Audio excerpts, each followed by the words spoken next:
Duela urte bat zuen konfiantza gugan eta nirengan jarri zenuten. Eta benetan eskartzekoa da.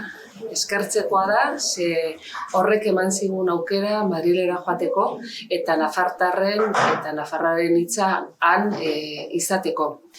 Duela urte bat ere argi utzi genuen nahi genula nafartarren hitza Madrilera eraman eta nahi genula kontaktu hori bai sortu eta bai zaindu.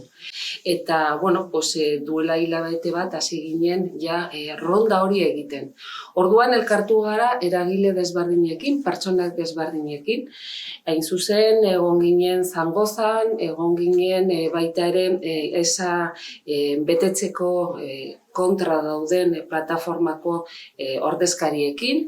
Egon ginen baita ere tren sozialaren alde dauden pertsonak edo talde horiekin.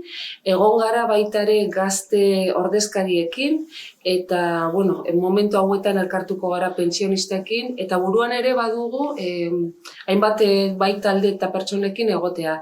Eta, konkretukin nahi duguna da, bai nafarren, bai kezkak, bai eskaerak eta nahiak ezagutzea, nahi dugu hori jaso eta nahi dugu hori gure politikan, Madrilgo politikan bihurtu edo aldarriak izan.